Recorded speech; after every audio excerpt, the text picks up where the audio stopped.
The True Objective Podcast with Objectivist Girls Lauren Ruppler and SidekickApp.com's Orion Martin. The True Objective Podcast, dispelling myths about our society.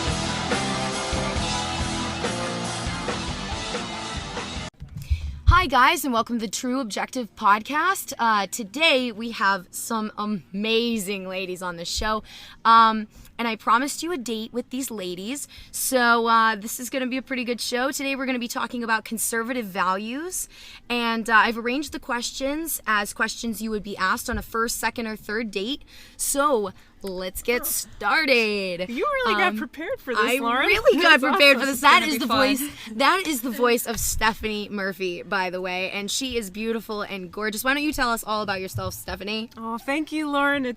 You're gorgeous too. I'm gonna be flirting with her throughout all right, the show. The dating hasn't begun. The dating's begun. So yeah, hi. Thanks for having me on. I'm Stephanie Murphy. I live in New Hampshire. I'm an early Free Stater, and I've actually lived here since 2006. This is my 9th year in New Hampshire, and I love living here. I am a freedom advocate. I've been a part of a lot of different radio shows. My first one was Pork Therapy, which you can still find at porctherapy.com, pork like a porcupine. And it was like a relationship talk show. I haven't updated it in a while, but I'll be picking it up sometime soon. And then I also worked on Free Talk Live for a while on nationally syndicated radio. I was on, I'm still on Let's Talk Bitcoin at letstalkbitcoin.com. That's a podcast that comes out twice a week about Bitcoin. And Sex and Science Hour is my other show that I do with my boyfriend Brian, and it's at sexandsciencehour.com, and it's exactly what it sounds like, an hour of us talking about sex and science, which is really fun. I'm also a voice actor, and my voice website is smvoice.info. I know that was a lot to absorb, but I like to, I'm basically a talk show host and a voice actor, and freedom advocate, scientist, trained as a scientist, made a career change. And she has a PhD. She's being humble. I feel like this is so disorganized, so I'm going to let you ladies talk, but that's just a little bit about me. I guess that's like my profile, right? That's like you're checking out my profile. Definitely. That's what it says. Definitely. And today, I cannot believe I'm saying this, but we actually have Julie Borowski here. It's really cool, and I'm getting to see her in person for the second time? This is going to be the second time. Times. Yeah. A few times. But Julie's here, and why don't you tell us a little bit about yourself, Julie? Not that anybody doesn't already know who you are. Hey, sure. Thank you for having me on, Lauren. I'm Julie Borowski. Most people probably know me from my YouTube channel. I also have a website, julieborowski.com, Facebook, Twitter, Julie Borowski, if you want to find me. Awesome. And finally, last but not least, she's wild sometimes on her videos. She gets into it. She's very passionate. That's why I want to have her on, because she's so incredibly passionate. We've had a lot of conversations in the past, and I'm excited to finally have her on my show. This is Julia Tourianski. Did I say it right this time? Pretty much. It's okay. Right. There's a couple of ways that are totally acceptable. I'm not one of those people who gets offended at mispronouncing names. So my name is Julia Tourianski. I run a website called Brave the World. I do YouTube videos. I'm pretty active on Twitter. My only goal is to disenfranchise people from assumed power structures. And that's why lately I've been doing a lot of Bitcoin evangelizing, because I think that fits nicely into escaping the feedback loop, as I like to say. Yeah, so check all that stuff out. Thank you for having me on. Of course, and I am so excited. So let's commence with our date, you lovely ladies. Okay, so we all know... Julie's like rolling her eyes here. Did you know that was... goodness. What did I sign up for? What I sign up for. Okay, so we all know the state enjoys power. You have to be a certain type of person to be drawn to being a politician. A lot of libertarians don't like to focus on social issues when speaking because they don't think that it's as important as economics. But I think it's important for our evolution as a society to get out of this one-size-fits-all mentality. Do you think that this control of social values is holding us back from becoming evolved? Yes. Were you asking that to just anyone who wants to answer? Yeah, anybody that wants to answer. Sure. I mean, there's so many theories behind the way governments mold our public opinion, and which leads to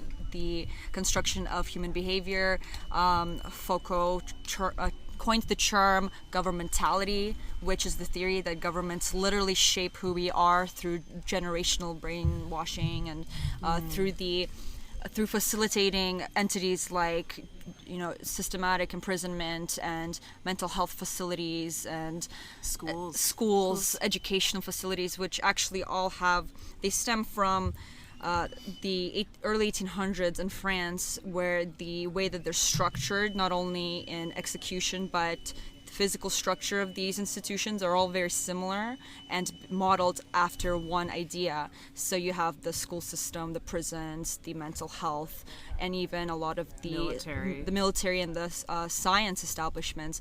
They're all modeled after one idea of social structuring. So, that's not even conspiratorial. It's just history, and it's been documented, and it's very thorough.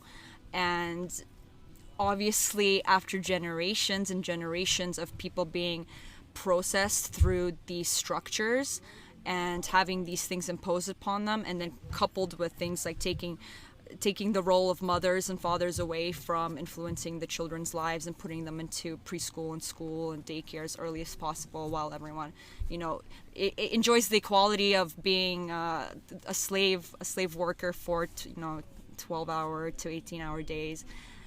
It all leads to something that nobody wants, and unfortunately no one can agree to a solution of retracting the damage that we've done. Yeah, I really like that you mentioned governmentality. I wasn't really familiar with that term, Julia, but I really like it.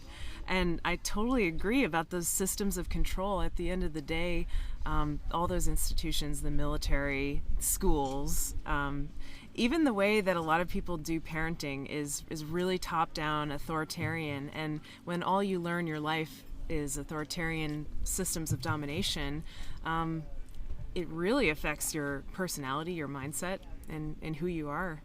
And I think that we have the most control over our personal lives. We can easily change who we live with, who we spend our time with, our relationships. We can work on ourselves and try to become more free in our own minds. We can learn about new ideas.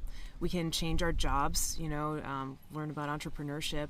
All of those things are just totally within our reach, even though they may seem a little challenging sometimes. But I think libertarians especially tend to focus a lot on big systems like taking down the government or changing the government or, ending the wars or changing the way that money is printed or done. And while together, groups of us can maybe have influence over those things, we have so much more control, over the things in our personal lives. So I do think the personal aspects of freedom are incredibly important, and I like to focus on those more than sort of smashing the state on a big level. Yeah, I think that the communicating with children, especially, is one of the things that I've been talking to Brett Venat about lately. Communication with children is something that we've been discussing a lot, and I think that the way that we treat our children and the way we communicate with them brings them to be the kind of adult that they end up being. And I think that's where it all starts. And that really has nothing to do with economics or the state. It's all about that growth. And so when you're raising children, you should communicate with them with nonviolent communication. And that's something I want to talk about more in the future. But overall, it's learning to not blame your emotions and feelings on other people and really word things as more of suggestions and thoughts and ideas instead of orders. And so many parents are ordering their children around, and with the state control teaching us that it's teaching society that it's perfectly okay to just order people around. I think that social issues are more important than ever because we've come to this place where we're so violent with our children by forcing them to do things instead of asking them and providing them with options and giving them reasons why we would want them to act that way. Yeah, a lot of good points were made. I would also add that public opinion also shapes government social policies. I think we saw it lately with gay marriage. I mean, 8 years ago, 2008, Obama disapproved of gay marriage, and that was perfectly fine. No one really cared that much. But now, I mean, if you oppose gay marriage, I mean, you're going to get attacked for it. So I think that was a huge reason why the Supreme Court legalized gay marriage, because of public opinion. They wouldn't have done that a few years ago, so I don't think we can discount that in government social policies. Agreed. I think social opinion and the way that we grow as a society can affect change in our government. And if we're not starting at teaching people to think for themselves at a very, very young age and trying to influence those social patterns and teach people that there's no normal, there's only your decisions for your life, I think that that's really what we need to be focusing on as a society. Economics is important, but I think social issues are just as important. So I want to go with the first question. Of course, all of you ladies have been asked probably at some point on a date, do you want to have children? So, do you want to have children? How would you raise them? And what is your philosophy about state intervention into the family lifestyle? Yes, I definitely want children. I want a lot of children if I can afford it.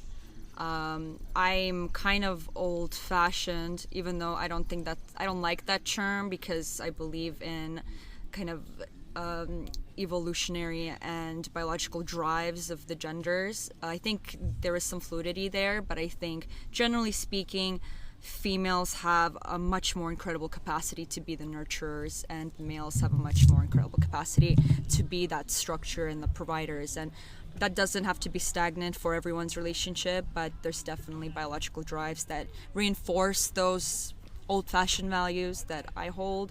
So I'm the kind of person that really embraces the power of being able to give life and being a mother. I find absolutely nothing.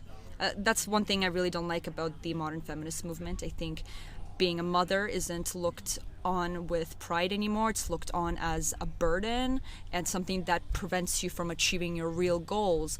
While I see that one of the most fulfilling goals, not just a mother but a father can have, is to raise a life into this world that has some meaning to both, to both the creator and the life that was created. So, yes, I want children. I want to raise my children as well as I can, and I'm not going to pretend to know what that is because I'm not a mother yet, and I look forward to the journey. So yeah, I guess that's the end of that for now. What do you think, guys?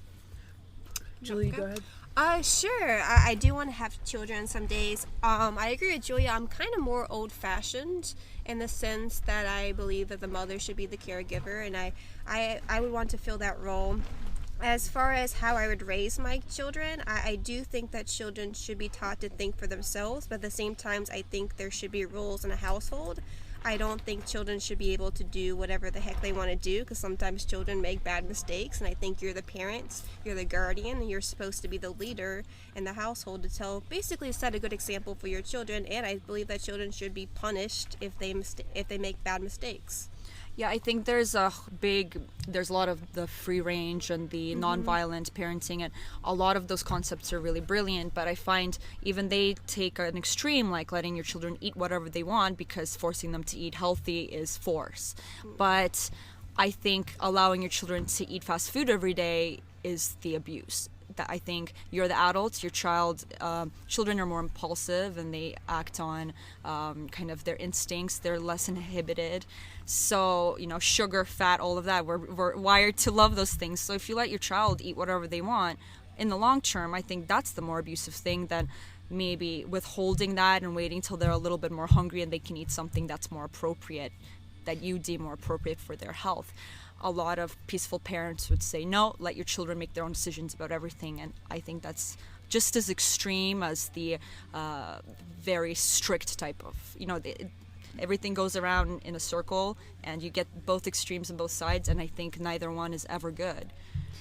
Yeah, I mean, one thing that I see among peaceful parents just regarding that issue of food, I'll just pick up on that, is kids also do what their parents model for them. And so it's really not going to work to sort of say, do as I say and not as I do. If you want your children to eat healthy, show them that you enjoy eating broccoli too, And that's part of what I see about peaceful parenting, is just honoring children's choice, but also, giving them an example of something that, of the choices that you would like to, demonstrate for them. Yeah, I always say education is like the most important thing. If you really want your children to make good decisions throughout their life, and not just while they're in your care, because we all want to raise our children to be good adults. Children's. So our children's. It's the end of Porkfest. It's okay. Okay, we're all tired, thank you. And this date is really, you ask a lot of questions, Lauren. But no, I think it's really important to fill our kids in on the facts, and that's really why I always say, if you're not going to be there to raise your child, then you shouldn't be having children. It's a full-time job, because first of all, a lot of parents are going to send their kids to school, and they're going to have to reverse a lot of the weird state intervention dogma agenda that they push on them. So that's first. And then second of all, even if you're homeschooling your kids, you're going to need to teach them how to make good decisions even after they leave the home. So it's really important to educate your kids on all different topics, and not just say, you're going to do this and not give them a reason. Always say, I want you to eat your broccoli because it'll make you healthy, and these are the benefits of health. And so you're educating them, you're helping them make good decisions, you're helping them know why, you're making it okay to always ask the question why. One thing that drives me absolutely nuts is parents that say they get annoyed about their kid asking why all the time. If I ever had children, I would answer all of their questions. That's a Louis C.K. joke for anybody that didn't get that. And then he ends it with, shut up and eat your French fries. There's an interesting thing happening here with the opposite sides again.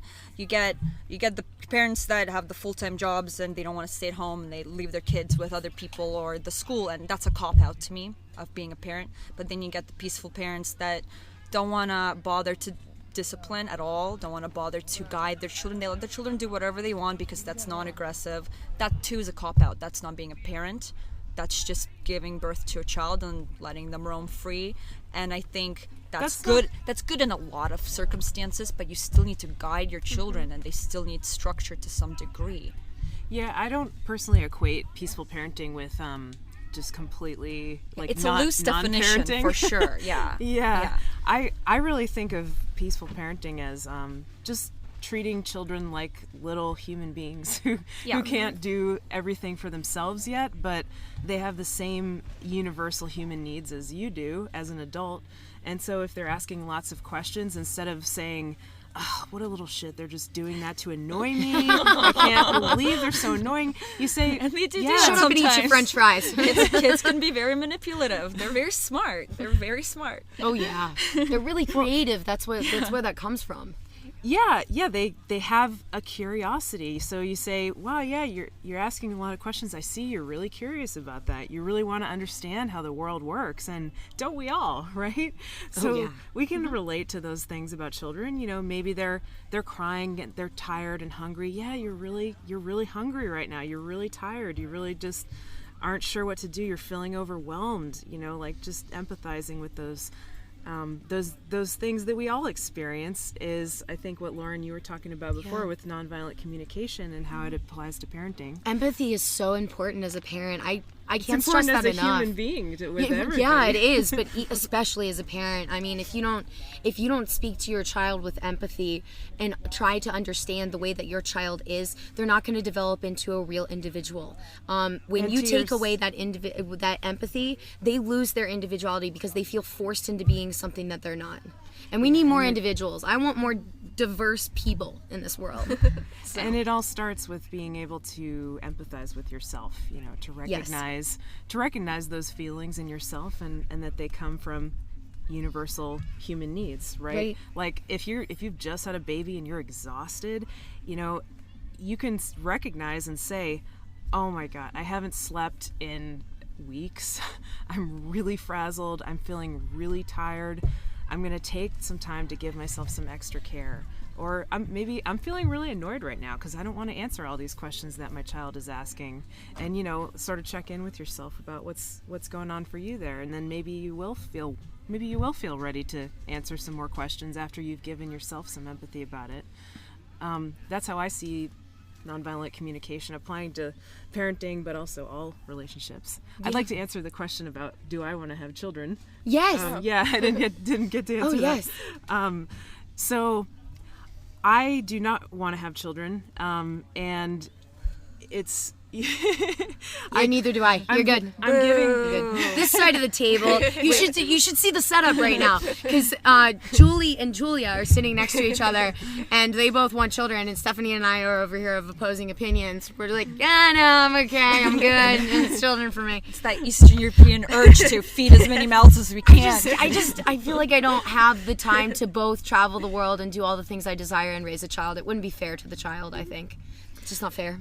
Yeah, that's definitely part of what's going on for me as well. You know, I feel like I have a lot of things I still would like to do in my life that requires some space and time, and I would like to take the opportunity to do those things. I think it's possible that by the time I'm 40 or 60 and I've done some of those things that I do want to do, we'll have some egg extending technologies. So I'm not completely closing the door. You should freeze your eggs right now. You should. Do it. Well, because you never know how you're going to feel in 10 years, and those things age real fast. I've been thinking about doing that too. I don't know because about the I don't want to have viability. one until later in life. So that would be a good practice for me. But yeah, about the whole feminist argument of Feminism. well, about just the idea of feminism and like not valuing motherhood. I agree there are definitely modern feminists who don't value motherhood and actually kind of shame it, as though you're not an independent woman if you want to have children. But to me, what I take from feminism is that it's about choice, you know, doing things because you have a genuine choice, not because gender roles have told you have to, you know. And there's a backlash because a lot for a long time that was like what gender roles told you had to do if you're a woman, you know, was have kids, and some women just didn't want to do that for whatever reason. And the old school feminists like Mary Wollstonecraft, her main preaching was women are the most important educators of their children, because if they don't educate their daughter, you know, she came from a time where women really didn't have as much opportunity, and her daughter Mary Shelley ended up being the birth mother of the science fiction movement, and she published under a male name at first. So obviously she did what she preached. She educated her daughter, and her daughter accomplished more than most men do in their lifetime. So she took that role of a mother and raised it to such a high standing that I think that's what true feminism is about, is if you make that choice, you have this responsibility as a mother to actually be a mother. Yeah. A little more on the children, the wanting to have children topic. There's another reason that I don't want to have children, at least not yet, or maybe not ever, and that's because I know that I still have a lot of unprocessed trauma from my childhood, and people pass that on to their children, and that's how we get adults who think that the state is totally normal and that top-down systems are totally normal. And you know, I really think of children as little human beings, and I respect them a lot, and I like them.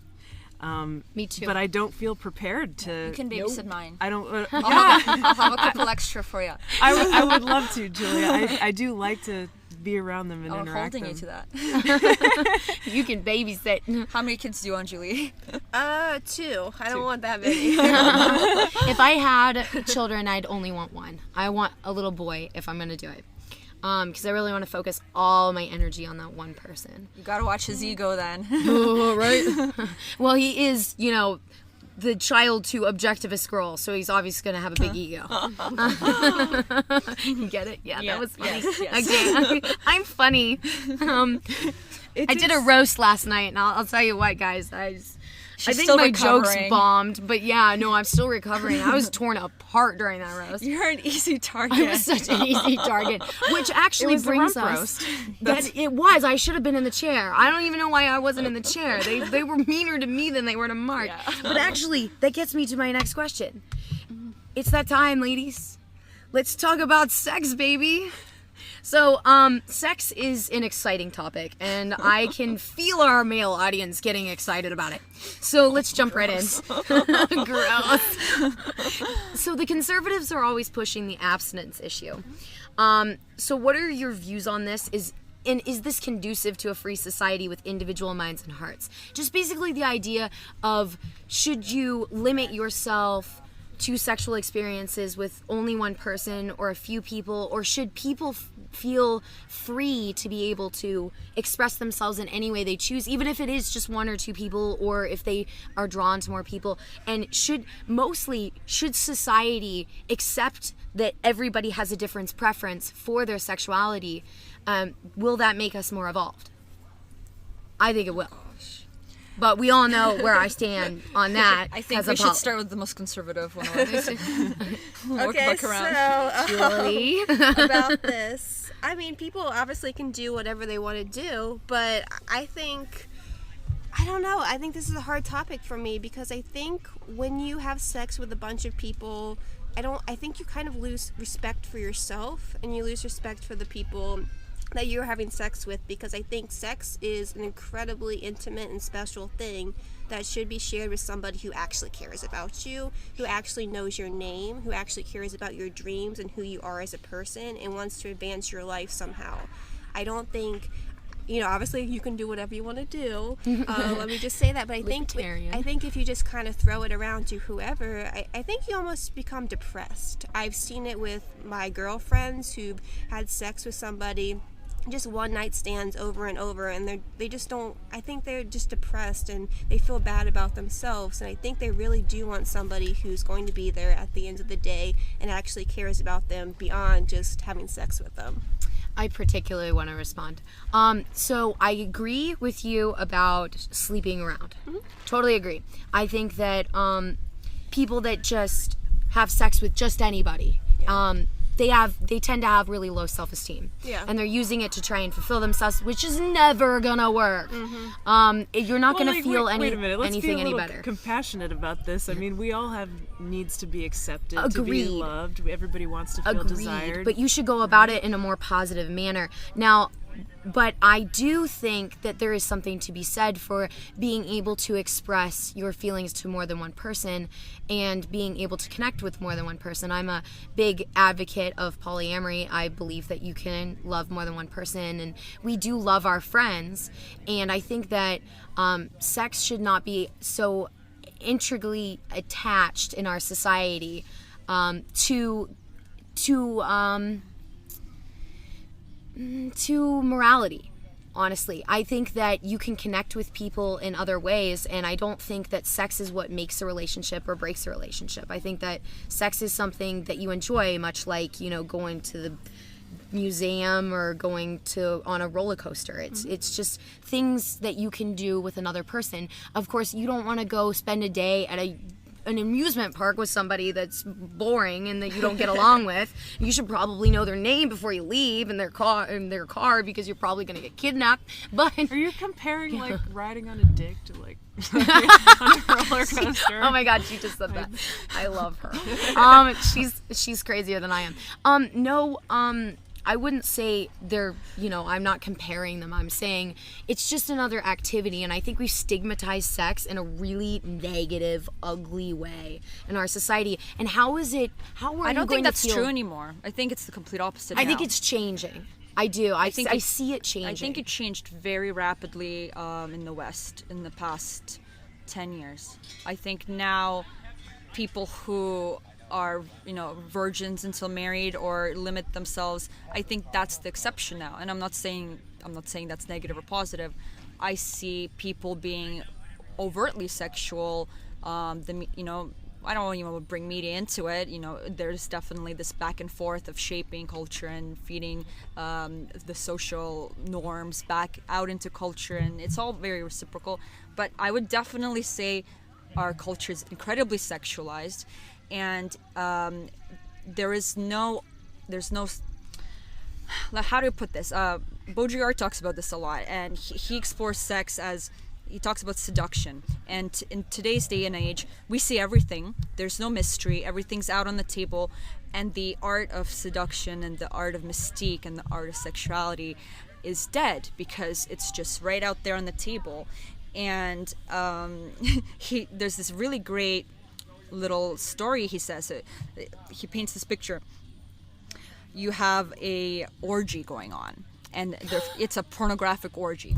And everyone's having that's sex. next door. Yeah, right? We're right Yes. next to the sex dome, I'm not talking guys. about Porkfest right now. This is hypothetical. Okay. There's a sex pornographic orgy.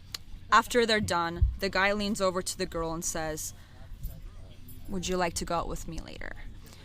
They just had sex, so it's this weird contradiction, but it shows that at the end of the day, human beings need this. I don't like calling it the chase, but we need this push and pull from each other. And today, what we have is you meet on Tinder and you have sex the next night.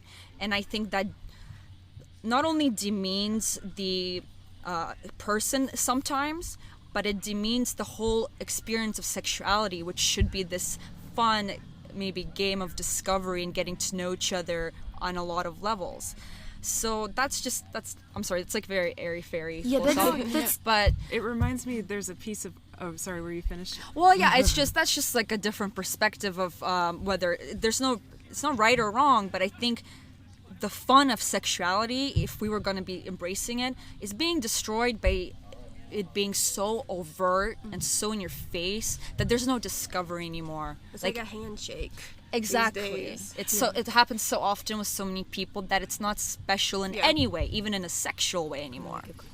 So yeah, it's to me, when I judge my partners, when I judge my sexual partners, it's very important to me that I have not only an intellectual connection with them, because I am a sapiosexual and I'm not interested if you're not intellectual, at least as smart as I am, if not smarter. And second, an emotional level. Of course, for me, I'm very empathetic. I'm deeply empathetic. So it's very easy for me to create an emotional connection with somebody that's genuine and kind.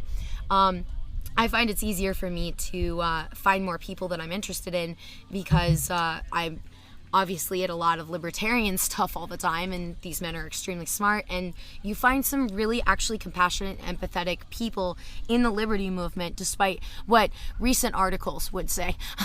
Right, Julie? Sure. Yeah.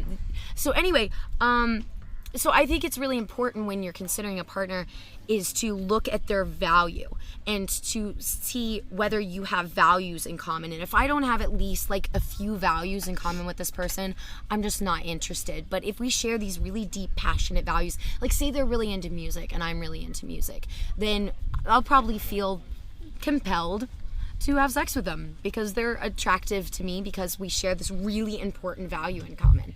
And I just happen to find a lot of people like that. I've gotten really lucky. But Yeah. Stephanie is really, really intelligent on this topic, though. She's talked a lot about it. Well, yeah, I actually agree with points that all of you ladies have made. Julia, when you were talking about Tinder, I was thinking of this piece of artwork that I've seen where it's a wheel and there's like a piece of steak on the wheel and it's spinning around, and on the bottom is a phone set to Tinder, and the meat is just swiping constantly, swiping, like Gross. You know what the worst thing about Tinder is, though? I hate that thing. The poor prostitutes, they're out of a job now. Wow. Oh, Well, that's a whole other topic. I'm sorry, I had to. We should have a roast of Tinder. Go on. But Julie, I really like what you said about sex being incredibly special. I think it is too, and I know that I have certainly had experiences where I bonded with someone else physically and they didn't bond with me, and it felt horrible, and I'd like to avoid that. So for me, I think the key is checking in with yourself. I don't think that sex needs to be limited to the context of marriage or even committed relationships necessarily. And I don't think it's immoral to have over a certain number of sexual partners or whatever. I think it can be a beautiful expression of connection with another person, and it can come in all different forms. But it's really important to sort of check in with yourself and figure out what's driving you to go after that sex. Are you really it sounds cliche, but looking for love in all the wrong places, kind of trying to get those needs for connection and acceptance and love and to feel desired met, and maybe that other person isn't going to meet your needs, and that's going to feel really terrible.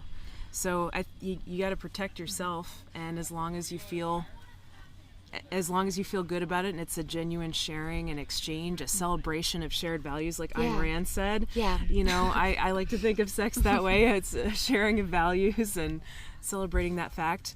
I don't think the number of partners or the context of marriage or relationship necessarily has to enter into it or be a factor. And it's such an interesting thing. I've had the opposite happen to me, where I've met someone and we click on every single level, spiritual, intellectual, sexual, and we don't have sex for months and months. Like, we're far apart, and then we finally get together again after like conversations and what seems to be deep understanding of each other, and then we have the sex, and I expect it to be so wonderful and all about that, and like we already established everything else, and it was shallow and empty, and it was so surprising, because you can connect with someone at every level and then be let down on another level, and I don't know what that means, but I'm just, okay, I guess painting the picture, it could be the opposite, because sometimes people connect on that physical level and then they feel totally empty after, because it was just about the sex. But I've had the complete opposite to me happen. I wanted it to be better and like more physically, but it was just mental. Sex is a huge risk in a lot of different ways. You're really putting yourself out there, and even somebody who has plenty of experience in this realm, get nervous. I mean, it's a nerve-wracking feeling, and if it's not with somebody I'm comfortable with, then I just can't. It freaks me out. So as much as we really like to being vulnerable with yourself, right? As much as we like to joke last night that I sleep with everybody, it's really, for me, I really have to feel really comfortable. And I've been very fortunate to find quite a few people in the Liberty Movement that made me feel very comfortable. But it's been built over meeting them several times. I don't think I've ever met anybody at an event that I connected with and just slept with them there. It's too hard. And that's, a lot of people think poly is about sex, but it's about the love and connection. And as long as I'm feeling that with a person, then I'm going to express myself. But it's really hard to be able to connect with somebody over a weekend. Yeah, it's just too hard. I and just to don't separate understand. afterwards. Like, I'm different here, but it just. You just I don't meet think somebody. You're that different. No, I really you just don't. meet somebody, you don't even know their last name, and you're just going to connect private parts. Like, that's extremely It's scary, intimate. right? Why would you do? Like, I don't understand it either. I mean, I don't think no that's sense what to me. Lauren is saying that she does. No, I'm not saying that about you. No, I'm no, just saying, just in general, like, people who meet somebody and just sleep with them that day, like, you don't know anybody about this person. It's an extremely intimate thing. I mean, all that goes on, like, I wouldn't do that with a stranger. I don't know, it just seems weird. Yeah, I'm weird. hearing that about like hookup culture, and Yeah. I mean, I agree. That does seem weird to me as well. Mm-hmm. I've seen some stuff like research that says that maybe hookup culture is kind of overblown, and it's kind of a generational thing where like the older generations always think, oh, these young people, they're just fucking everybody and having sex and they're wild. I don't know. I mean, I know what's true for me and my peer group, but I don't really know on the whole. But Julia, what you were saying about the person where you had like a great intellectual connection, but there was no chemistry, basically. Well, it's hard to explain. We had such crazy sexual tension and chemistry, but when we actually resolved the sexual tension chemistry by having sex, it was like, okay. It was like it didn't need to happen almost. Because what was fueling my passion for this person wasn't that in the end. It was something different. And usually you want all of it, right? You want the intellect, you want the connection with your soul, and then you want the sexual connection. And I've never once had, 1, 2, and then 3. As soon as you do it, it's like, oh, that didn't add to it. It could have not happened, and I would have been just as passionate and in love with this person. Good. Yeah. It's odd. It's kind of an odd, because you can't be with them. It may seem odd, Yeah. but I think, a sharing of values doesn't have to include sex, Right. It can, No, but definitely not. It But definitely, for a long-term relationship or a marriage, I think that intimacy is important. The sexuality is important. So Yeah, absolutely. if you don't have all three on and then I've had the opposite. I've had totally connected in every single way, but I'm just totally not attracted to them at all physically. Yeah. Yeah. And that's also heartbreaking I had for a- both people. What if the Yeah. person's like a lot older than you, or they have a gender that you're not attracted to, or they whatever, you know? Yeah, That's- I had a friendship for a year, and we thought we liked each other, and we tried it, and we gave it a chance, and I'll tell you what, the sex was just, I mean, probably the worst I've ever had, and it wasn't about him. It just wasn't there, and it was a little awkward for a little while afterwards, but we got over it within like a week or two, and we were so glad that we were still really glad that we were able to maintain the friendship and be close. And yeah, just because you have those things with a person doesn't mean that the sex is going to be good or that you're going to have that type of relationship. But I'm someone that will try, that will give it a shot and take the risk. Because I never know when it's just going to be really, really good and really, really right. And I may have met my person.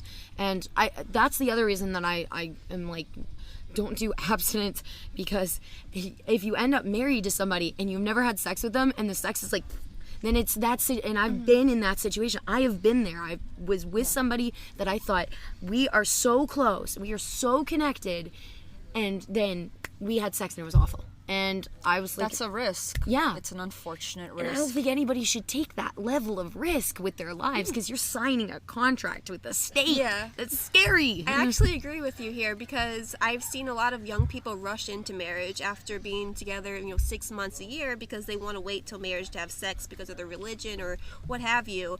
And I think a lot of people end up being unhappy in their marriage because they're like, we don't have the sexual chemistry there, but we didn't know that before marriage. So I think you shouldn't get to know somebody before having sex with them because it's extremely intimate. But at the same time, I mean, like you said, don't take that risk. Like, you need to test drive before you buy it. Agreed. It can So be- agreed. Yeah. Exploring sexuality can be an opportunity for, learning and growth. And trust. That Mustang Building may look trust. really good on the lot, but as soon as you start driving it, it may be boring. It's a vulnerable thing. Yeah. And so, I think it should be. So I think the next logical topic, ladies, is marriage. And I'm sure you've been asked on your dates for a second, third date. I'm sure you've been asked by creepers on the internet, will Will you marry me? Will you marry me? It happens all the time. Julia's not laughing. Julia's not laughing. But Julie is. She's like, this is she hitting knows. a little too close. She knows. Yeah. But yeah, Pork no, fest. it's considered normal. Marriage is just like the logical conclusion in our society. It's just what everybody's supposed to do. I totally disagree again. Right. I don't think it is anymore. Well, yeah, Like, it's growing out of that, I yeah, think. But you talk to people like our mother's age. My mom was proposed to 3 times. My boyfriend's mom was proposed to 4 Yeah. times. I'm sure if you ask anybody, your mother's generation, they were proposed to once or twice at least. But I still get asked all the time. I've been with one of my partners for 6 years, and it's just like, when you get married, I'm like, I'm not. I don't want to get married. I have no interest in making a contract with the state. I try to make my contracts with the state very minimal. Do you think they would? Do you think if you never voiced that opinion, they would bother proposing?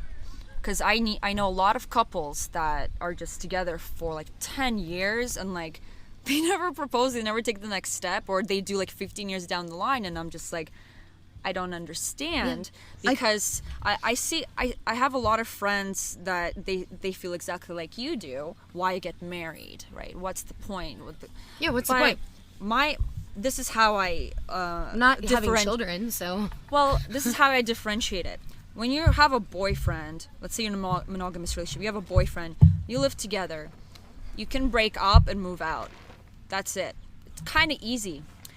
When you make that commitment in front of people, whether you have a state contract or not, you make a commitment, you have witnesses, you have family there, you write vows, you exchange those words, you exchange whatever you believe in, rings, necklaces, every culture is different. That is a step of 100% pure commitment from both people. That's not a nonchalant, I'm just living with my girlfriend for 10 years. Oh, it's the same as marriage. It's not, because you didn't take the next step of commitment, whether there's a contract or not, because the verbal contract is just as important to me. So there's a different set of standards. It's harder to break up, and I find if you're married, you're more likely to work through issues instead of, oh my God, you did this and gonna break up with you on a whim and I'm moving out. It's easy to do that. When you're committed and you have witnesses, you have expectations from families, I think you're more likely to work through it. And you see places like Mexico who make divorce as easy as mailing the other party a divorce letter without even their consent. You see the rate of divorce skyrocket from like, I don't know the statistics, but I know it went up significantly.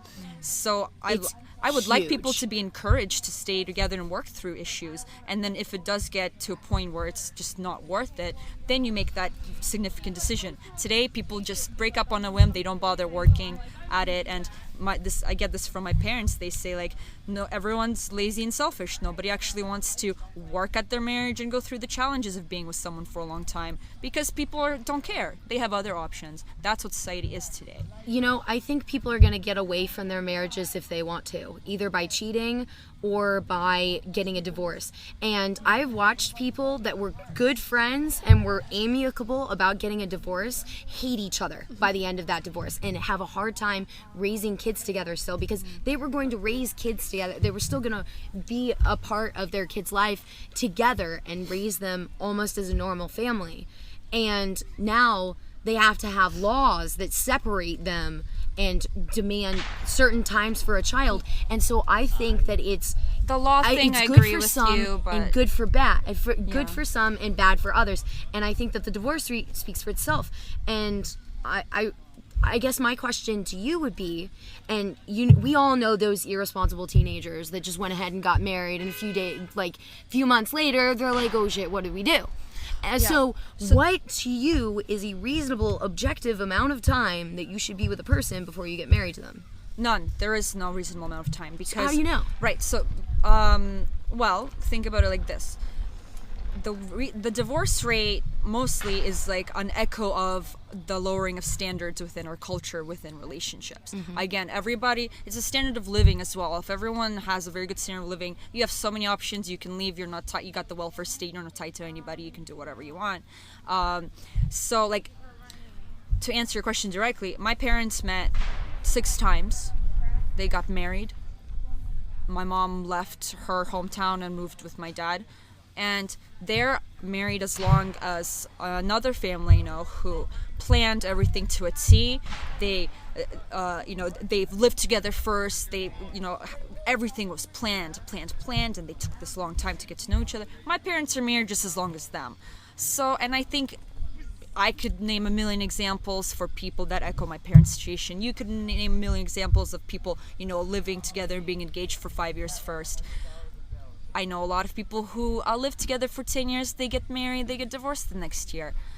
There is no formula. I think it comes down to mutual respect and working at what you have committed yourself to, and there's a deterioration of that in and of itself, and that reflects the divorce rate.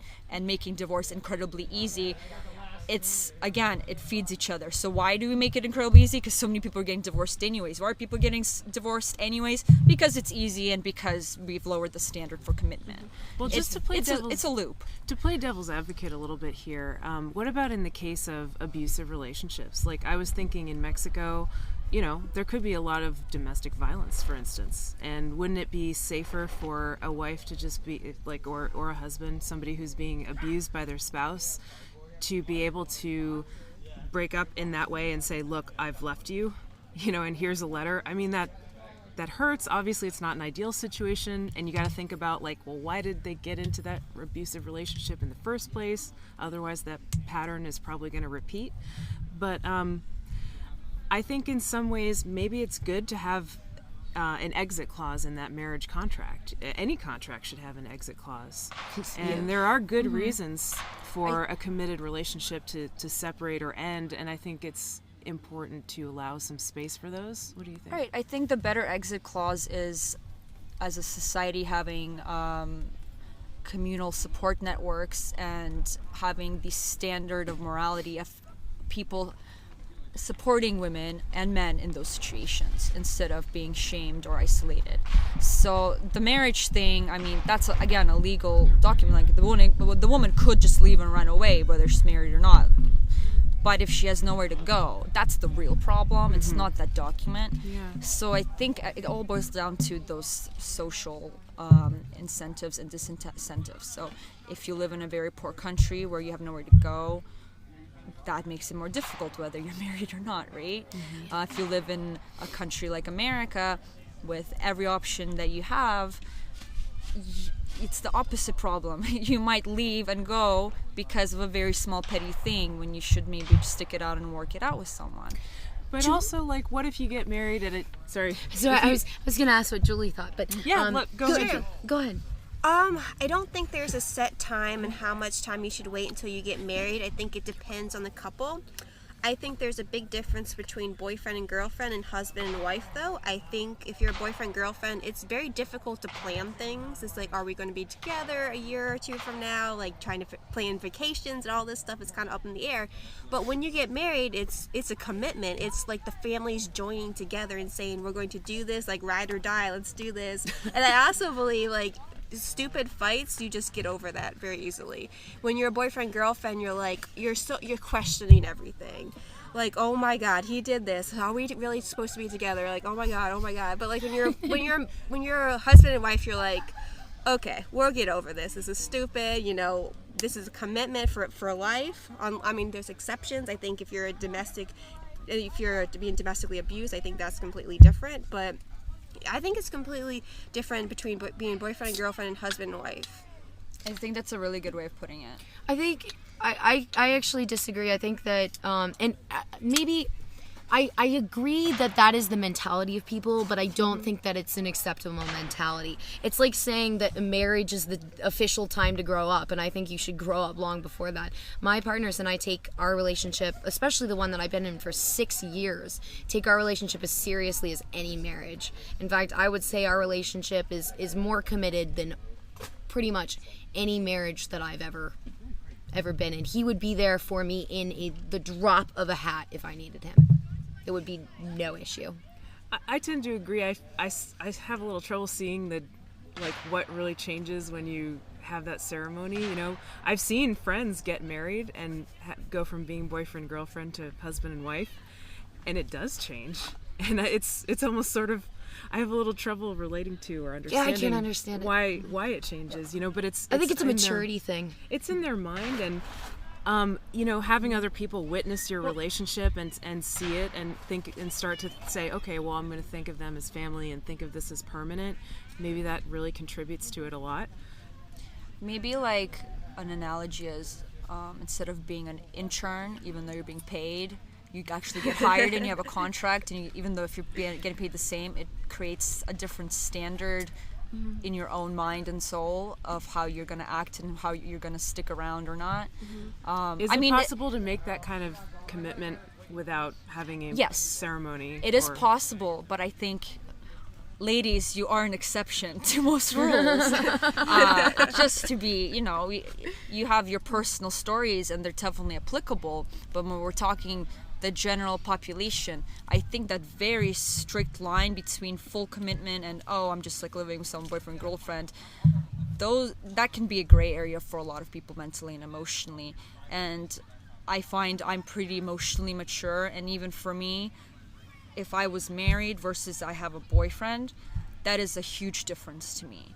And maybe has something to do with my upbringing and what I've been exposed to in my past, but for me, and I consider I've experienced a lot of things. I've dated enough people, and I know it would make a huge difference to me. Yeah. I think marriage is a relief almost. It's kind of like, okay, here's my love life. I have that checked off the list. I can focus on other things in my life. I can focus on my career, all this other stuff, because I have that love life solved. That's fixed. It's done. We're committed. Done. Some people don't want to have it solved, though. Some people find it exciting to date around, and I don't know. Just my own experience. That. Yeah, sure. Yeah. Can I say a little bit? Oh. No, I was just that totally appeals to me. Yeah. Go ahead, Stephanie. About the idea of divorce. I mean, I think if somebody maybe makes a mistake and gets married young and then grows personally in ways that they weren't grown at the time when they got married, and they want to end that relationship or dissolve it, I don't look down on them at all. I mean, It should be easy, and you shouldn't have to go through all these crazy lawyers and all this.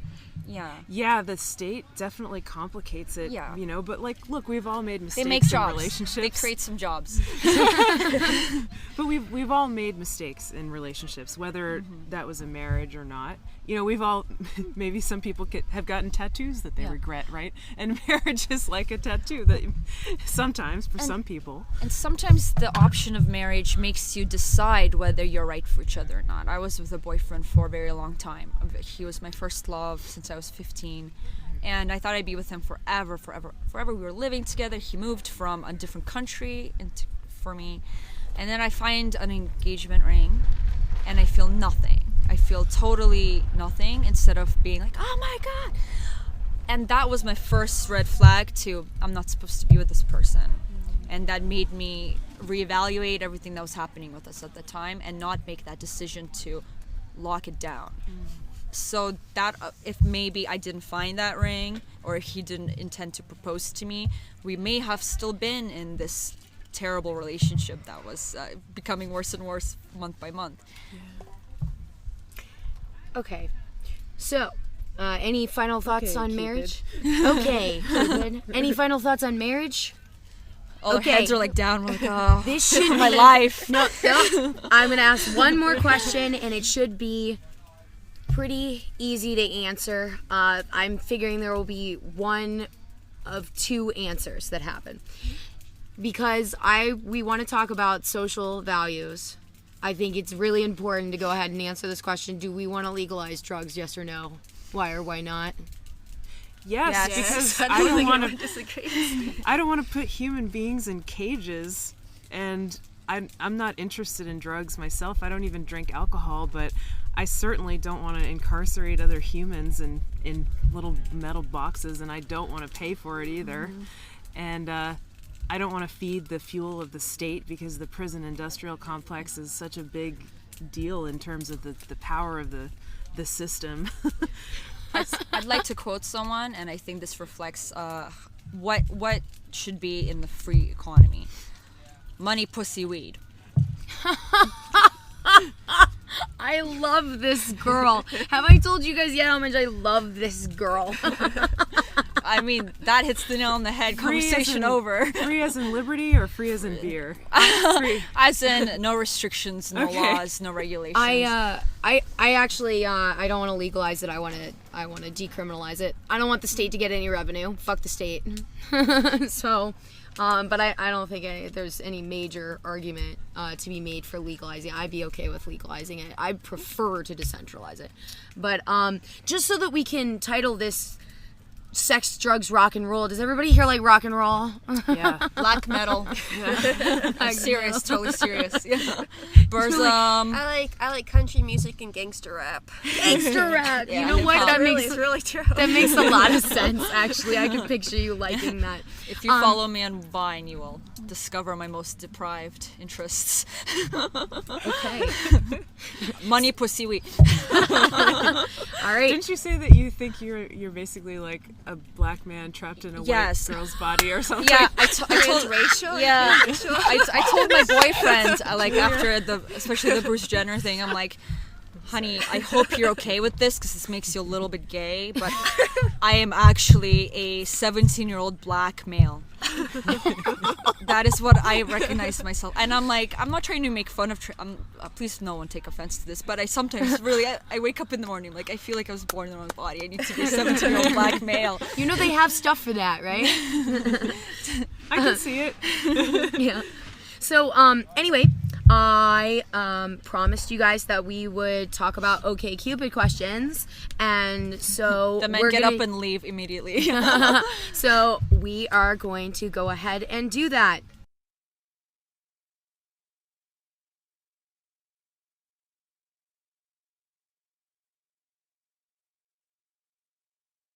Over here. Okay, there we go. All right, so I'm going to ask 10 OkCupid questions, and you all are going to give your honest opinion. Here we go. Let's go on a date. So, most of all, I want to meet someone who deserves my fill in the blank. Trust, loyalty, admiration, or gratitude. So trust, loyalty, admiration, or gratitude. Trust. Admiration. It was tough between trust and admiration. Loyalty. Loyalty? Okay, you guys want to explain your answers? A little bit? Sure. You go ahead. Brief summary? Yeah, relationships are about connection, and when you connect with someone, a beautiful trust builds, and it shows that everything's clicking in place for me.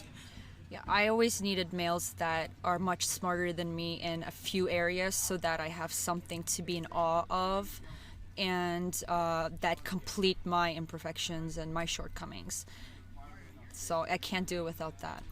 Admiration is so Randian too. Like, what's your answer? My answer is Superman. admiration. Not only that, but I'm also sapiosexual, so it's just, it doesn't even happen if I don't admire you. So it's like you just can't get sexually involved with somebody I don't admire. It's just weird. Yeah, I chose loyalty. I think it's just such a strong and powerful thing. Like, I'm loyal to you. Like, I choose you and you choose me out of everyone in the entire world. Like, that's special.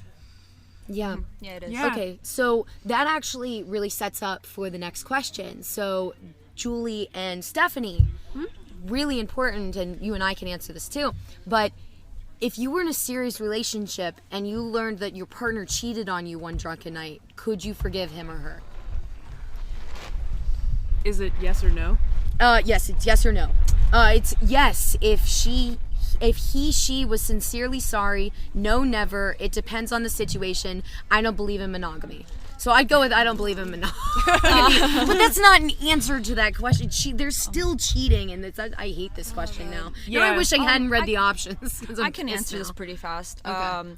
I've cheated on men before, and I can only do it when I lose respect for them, and I break up with them right away, like the next day, because I can't even look at them in the eyes after I do that. It's a Yeah. betrayal, but the betrayal happens only after I stop respecting them. Me too. So if a man cheats on me, I'm gonna assume that's why, and I think I would leave the relationship. I think it might be different for women, though. Yeah, biologically even, because it depends. Yeah. Is it just sex or is it emotional? Because women tend to value the emotional as more cheating than the sex. Yeah, I think they did this study. Would you rather your partner cheat on you or fall in love with somebody else? Obviously, you don't want either one. But women said they would be more hurt if their man fell in love with somebody else. Because, and the man said if his woman cheated on him sexually. Yeah, for sure. Yeah, I think that's different. But for me, it depends on the situation. I would lose respect for that person to the point where I don't know if I could continue, but it depends. Well, I'm a 17-year-old black male, so I think it's a little different for me in that gotcha. case. I think not just cheating, but other types of betrayals or relationship problems. I have some room for forgiveness if the person is sorry and is showing that they would like to work it out and continue. Like, there has to be a two-way street as far as working out the issue. And I would hope that, if I screwed up or if I did something that hurt my partner, didn't meet their need for consideration, that they'd be willing to extend that same bridge to me as well. I wouldn't tolerate anything, I wouldn't let someone walk all over me, but I wouldn't close the door and say, oh my God, if someone cheated on me or lied to me, I would definitely just break up with them right away. It depends. As somebody who's poly, I don't accept cheating at all. If the person didn't talk to you about it, because I would consider myself polyamorous too, but and maybe our styles are a little bit different, but I think there could be a cheating situation. In fact, I don't think like anything goes. Like, No. would That's think, not what like, I'm saying. I'd want to talk to my if I felt Yes. a connection developing with somebody else and I had one partner, I would want to talk to my existing partner about it and figure it out all together and get everyone figured out. And if that happened in the absence of that discussion, I would consider that a little bit of a disconnection or maybe even betrayal of my pre-existing There's a partner. difference. There is cheating in a polyamorous situation. That's not what I'm trying to say. What I'm trying to say is, if you're in a polyamorous relationship with me, don't cheat on me. I'm already allowing you to sleep with other people, so don't do it behind my freaking back. If you're like really, double betrayal. if you're that freaking scummy, I'm not gonna date you because I already my only rule is just come freaking talk to me about it. If you don't have the communication and maturity to come talk to me, I don't want to be in a relationship with you anyway. Yeah. So when do they talk to you about it? After it happens or before it happens or? we have my partners and I have different rules for different situations. And we try to be as courteous as we can, but it's about not breaking that contract. But if the contract is that you're supposed to talk to me about it first and you don't, that's cheating, and I'm going to break up with you because all you had to do is give me a call. And betrayal, I think, can cross over. It doesn't have to be just sexual or emotional. I've been betrayed by my partner in a work situation, and I found that just as hurtful as if he were to go sleep with someone. Yeah, Yeah. absolutely. Okay. Financial situations. Yep. Yeah. Lying is lying, betrayal is betrayal, no matter what it is. Okay, so this will determine for a lot of men whether they're going to continue to hit on you on Facebook or not. Oh, what do I say to get them to stop, please? You'll know.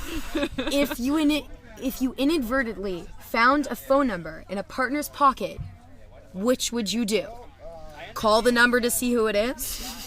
This is dangerous. Openly ask who the number is for? And then call it.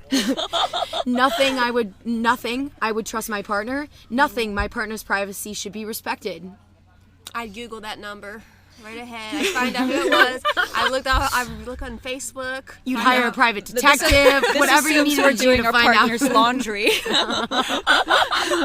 My boyfriend does my laundry. I think you scared him away finally, Julie. I think it'll be okay now. Now they just think you're the crazy girlfriend. So. I guess like whether it's like handwritten on a napkin or if it's like a printed out number that it depends on that. I would be curious, and I would probably ask him and then validate his response by, checking. See, I would but I'm not one for snooping in the first place. I think that's like a bit, Yeah, when you snoop, sometimes you find things you don't want to find. Half joking. We know. I would be that asshole. Hire the agent. Yeah. I would be that asshole that would put it right back in his pocket, wait a few Write hours, your number on it. wait a few hours, find out if he talks to me about it, and then if he doesn't, give him shit. What's wrong? Nothing. What's I'm wrong? that asshole. Nothing. What's wrong? Nothing. Hey, honey, is anything up? Even though I fully know it's like a trap question, I know something's up. Yeah. Like, I would be that asshole. My way of dealing with that situation is, I agree with you, Lauren. I would probably not be looking in my partner's pockets, but if it fell out or something, or if by it accident, just or... like stuck out, I would say, "Oh, hey, what's that?" I would talk to him about it, and then I would trust the answer. I don't think I would. I think there's a funny psychological verify. thing. There's like a funny psychological thing people do in relationships that they want to get out of. They bait their partner with hints of cheating, so they'll like not wash their lipstick to collar shirt, or they'll leave like their email open with love letters. They'll do this stuff subconsciously on purpose because they're cheating on you, so they don't want to be in a relationship with you really, but they're too cowardly to get out of it, so they want them to break up with you. That happens all the time. Don't you wish people would just be direct? People are scared. People are scared, right? Yeah. There's a lot of fear inside of us. Yeah, for sure. Okay, so this is a good one. Your significant other's ex is coming into town, and she wants to go out to dinner with them alone. How do you react? Sure, no problem. Not thrilled, but go ahead. No, just no. Hell no. I love that answer. Here's how I react. Just no. Let's all go together. Yeah. That's what I would say. It's not an option here, though. Yeah. I would ask why. Why can't I go? Yeah. Why can't I go? Yeah, I think I would do the same. Yeah. I'd like to meet their ex-partner. Yeah, I mean. I guess it's a little different for me because I'm poly, so I just expect if anything was going to happen, my partner would have told me about it because that's not an issue. We just talk about it, and then they do whatever we decided together. Because I don't think I would go out with somebody else's boyfriend alone for dinner and like not be okay with the girlfriend being there. Yeah, I agree. There's something like kind of weird about that. Yeah, I would want them to feel included. Like, yeah. If they're invited to join. Okay. Would you avoid all contact with an ex if your current significant other asked you to? Yes, of course. No, this would be an unacceptable demand, only if their justifications seem reasonable. I'm going to already go ahead and say, I think that only if their justification seems reasonable, and that's going to be very hard because I am friends with pretty much all of my exes. It's hard. You'll be hard pressed to find an ex I don't get along with. I think, I don't think I'd be willing to meet that request to cut off contact with an ex unless I already didn't want to talk to the ex. But I'd also want to, I'd be really curious. I'd want to talk to my partner about why they want me to cut off contact with the ex. I think that could be a good opportunity to connect and talk about issues. Yeah. What about you? I would ask why, because I don't think I've done anything that warrants that response of, don't contact this person ever again. I think I'm Facebook friends with pretty much all of my exes, so I mean, we're not hateful towards each other, so I would ask why. And if he was just being insecure, like that would just actually be just not appealing to me. Yeah. I can understand your partner not wanting you to go and be hanging out with your ex all the time, be super buddy. I mean, I can totally understand feelings of, possession and jealousy that are quite normal. I think that's healthy to some degree. But for somebody to go and say, oh, you can never talk to this person again, I think that exhibits feelings of control and insecurity, and, either extreme is bad. Okay. Libertarian YouTube ladies. How much affection can you tolerate? Infinite? Most of it? A little bit? And I kid you not, it reads like this. Get off me! I'm gonna go with, if you don't know me, get off me. Seriously. I'm gonna draw the line at comments like, I want to come on your eyeball. That was such a great comment. Wow. That's a real comment on a real video. I believe hers. it. Yeah. I believe it Yeah, too. I remember. Sorry, I can Julia, recite it that's- to you. I'm So that was an impact on me. Oh my goodness. That's definitely a line. Yeah, let's see. I would not. Are my eyeballs Keep that going. pretty? Was that Like the pretty? white part. That's the right. That's what they mean. They must mean I've the thought white about this part. way too much. What do you think? I kind of missed the question, but I don't want anyone to comment like that on my stuff. Do you want anybody to come on your eyeball? No. That's the new question. Yeah, I mean, that seems like it might be a little bit irritating to the eyeball, As long as it's not uploaded on my cloud. How much affection can you tolerate? I mean, from someone I want it from, almost unlimited. I'd love to be touching all the time, to be together all the time. I'm very affectionate, but it has to be with someone I want it from. Mm-hmm. And I'm even affectionate with just friends, and there doesn't have to be. This is a great thing. time to insert a public service announcement. People of Porkfest, do not enter the bubble zone of comfort without being invited into Exactly. it. That's what I was saying before. It You don't know me, upsets don't touch people. Yeah. And even if someone's polyamorous, that doesn't mean that you should Exactly. go and touch them. Or if you've talked to Exactly. someone on Facebook, that doesn't mean you can go and touch them. And just because you see me hugging other people doesn't mean that I'm gonna hug you. So please, just because I'm poly does not mean that I want to fuck you. So Just because Leave we me both alone. like Ayn Rand and Penn and Teller. oh my god, people and love Ayn Rand. Fuck me. That doesn't mean that you should be touching other people. Ridiculous. Try Men introducing, that with try me. introducing yourself. Try looking the woman directly into the eyes. Try finding some common interests. Try having lunch together. Work your way up, please. Okay, so, what makes for a better relationship? Passion or dedication? And go. Passion and dedication. Boom.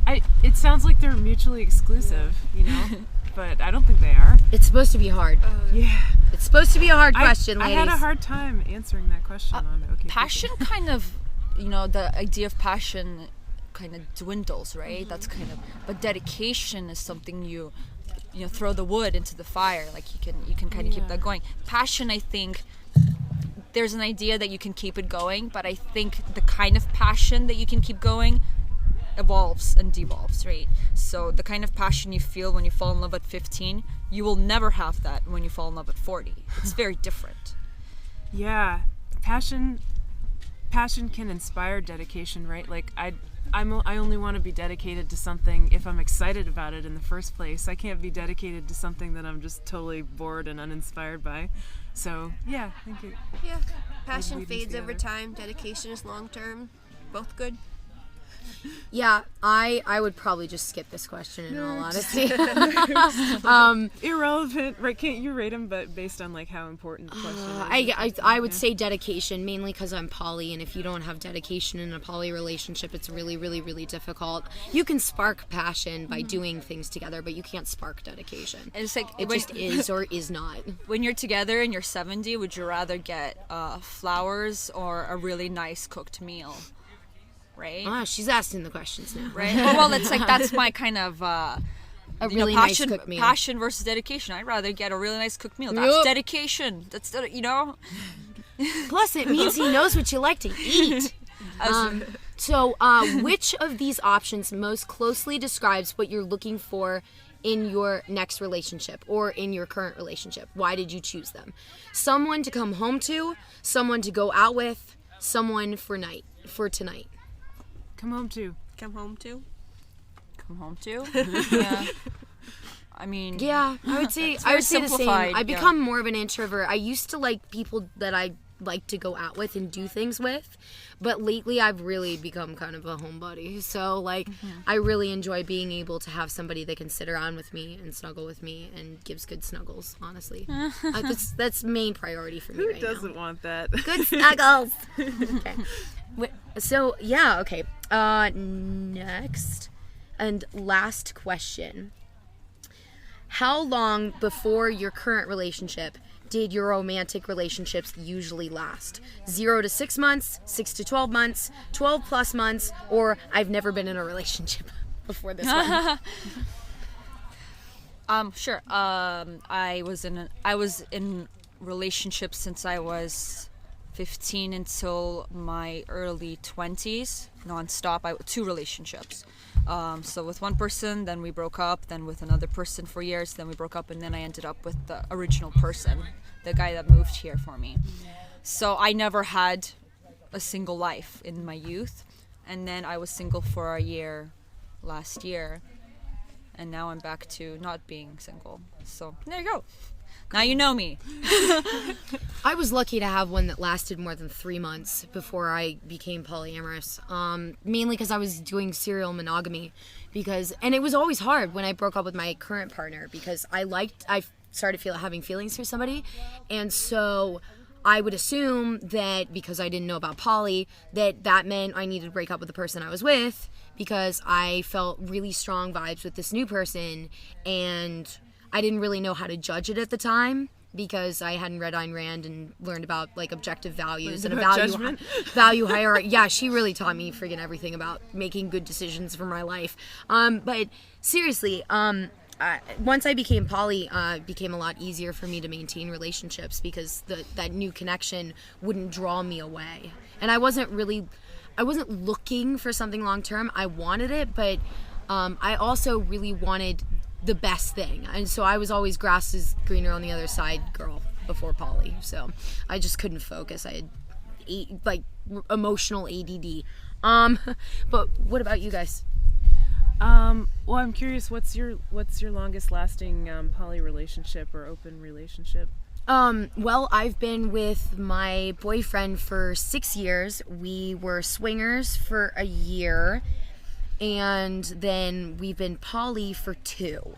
So technically my longest poly relationship is 2 years, since you can't really count the other 4 years because we were monogamous or swinging. And I would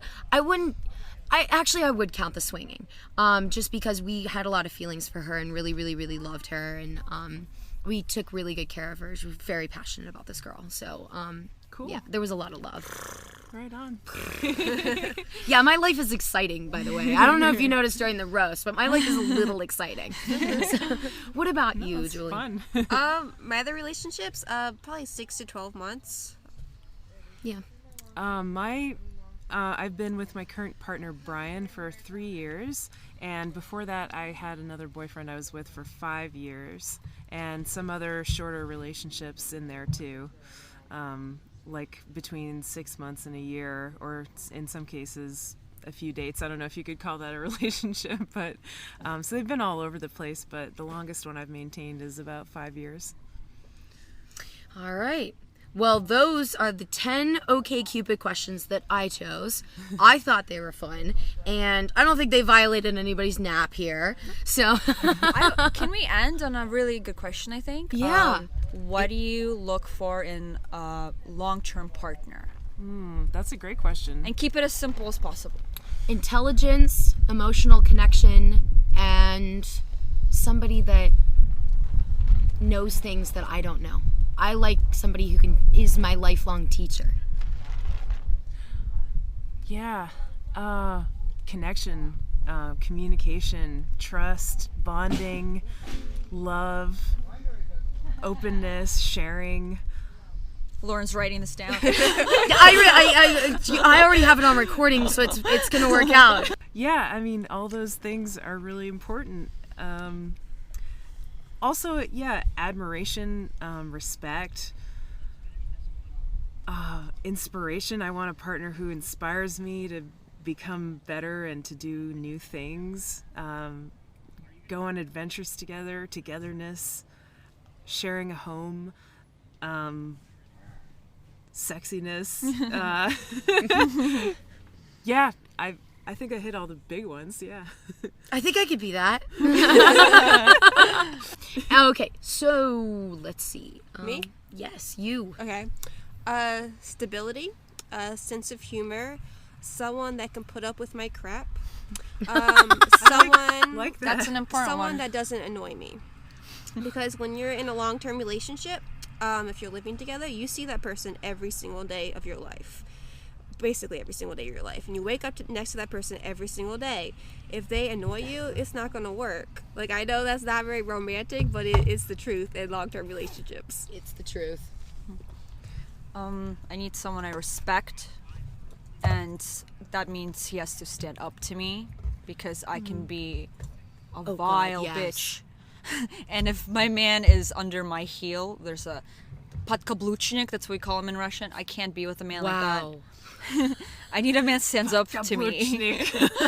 That's quite a word. Good genetics, because I'm gonna have children, and kindness. Yeah, right on. I like it. I like it. Those are good answers. So, men, well, you know, it's not applicable Men. to Julie or Julia over here, but men, if you have any of those qualities, please apply on Facebook. No, I'm not accepting don't. applications Please from men. don't. Women, Please. but not men. Please don't. Seriously, just leave us alone. Make eye contact. Ask you out on a date. Yeah. Don't yell at me about Rothbard at the pitch that could peel paint off a Chevy truck. That's, first requirement. There's quite the image there. Own the from the Chevy article. truck instead. Yeah. Be responsible and accomplished. Do you guys want to tell horror stories? I mean, I think that's a good note to end on. But do you want to tell horror stories of like the worst? Yes, pickup one lines or horror advances? story about dealing with a libertarian male. Mine Just one? had yeah. You have to limit it to one, Julia, because we can't compete with you. Anyway, it's the Russian accent. So I would say my worst experience had to be when this guy, I cannot believe this actually happened, but this guy walks up to me at ISFLC, hands me his room key. I swear to God, I maybe talked to this guy for like 5 minutes prior to this. He hands me his room key and he goes, "I hear that you're poly. My room number is insert blank. I'll see you up in my room. Would you like to come to my room?" Like, or he was just like basically like, "Here, like come to my room." And I was like, you didn't even I was like, ask. Yeah. "Oh my God!" I just like looked at him and I went, "Oh my God!" Do you know I'm not a go? hooker? You don't even know what. I was like, you know what's on it? You know what the. Was that an excited? Oh my God! Or I told him, I said, you know what the most unattractive part about that proposition really was? Is that you have no fucking clue what poly is. You're not even smart enough to date me. Go on your merry way. Sow your wild oats elsewhere. But yeah, no, that was my worst experience. Oh my God. Yeah, that's shitty. Sorry to hear that. That's really shitty. What about you guys? I've had this happen several times from people with platforms and without platforms and in the movement or just following the movement. Men offering me jobs or, doing something together with them. But it was so blatantly obvious that their intentions were for that to lead to something else, which I find, there's this, women don't get hired because of sexism. Women get hired because of sexism, because the men want something the wrong from reasons. them. That's just as insulting, and it's a little bit heartbreaking because I hope that I provide valuable work and I put my heart into it, and for that to be demeaned with such expectations really takes a toll on someone. I really love your work. I love the way that you write your scripts. I think it's incredible. So I'll go out with you. Your hands are soft. Your hands are so soft. Your hands are so soft. Do you want to come to my tent? Yeah. Yeah, you're very talented, Julia. I really like your videography. Thank you. I really appreciate that.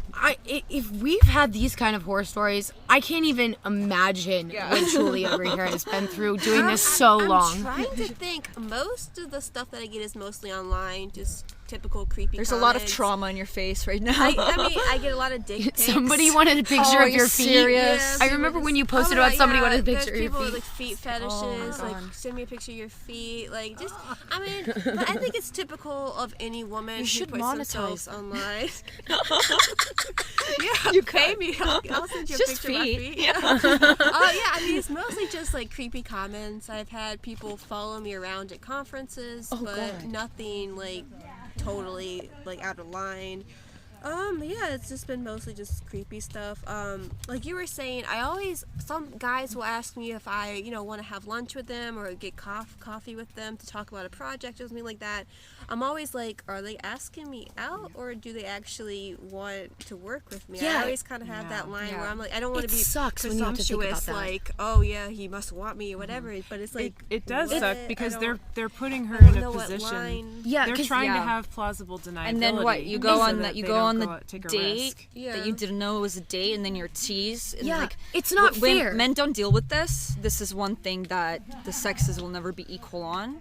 Men do not deal with that. Women will always have to deal with that, unfortunately. Yeah, if you're gonna ask me out directly. Don't do this underhanded, like, hangout thing, because if you say we're hanging out and I don't, especially me, I mean, I'm freaking assertive. If I don't say, yeah, I'd like to hang out, can we go on a date? Then we're not on a freaking date. Unless the word date has been said, and you will know if I want to date you, trust me. Or be sleep direct. with you, one or the other. You'll know right away. Directness is dying too, Be, which is sad. be direct. Come up to us.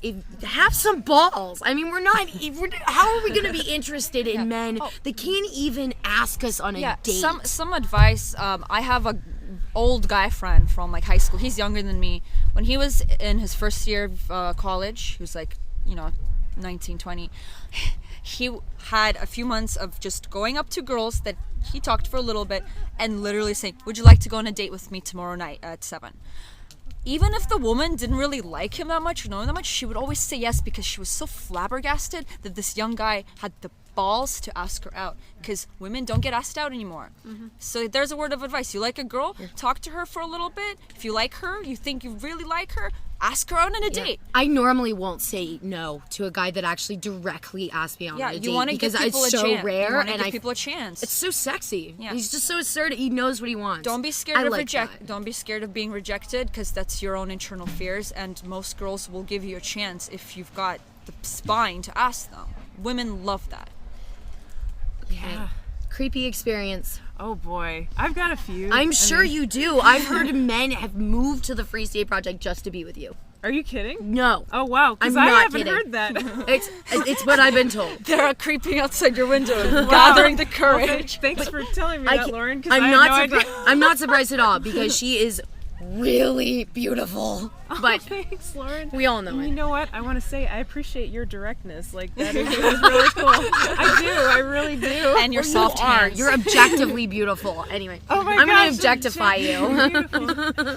So people say a lot of stuff about my voice, which I can't. I guess I do sort of play up the sexiness of my voice a little bit because it's my job, it's my livelihood, and I don't want to be like a vocal sex worker, but I do sort of have that warm tone and low pitch that people enjoy, and especially when I get close to the microphone and whisper in it. And I knew she'd do that if I brought the microphone closer. I just knew she'd do that.